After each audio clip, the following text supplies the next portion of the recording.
Des de la riuada a València de 1957, passant per la pantanada de Tous dels 82 a les Riberes, l'accident de metro a la ciutat de València d'ara farà 6 anys, ha estat un dels fets més greus que han ocorregut a la ciutat de València i a la nostra societat.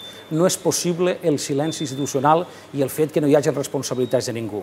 I aquest accident es té que aclarir, es té que saber exactament què és el que va passar i algú té que assumir responsabilitats. I això algú no pot ser tota la societat amb el seu silenci.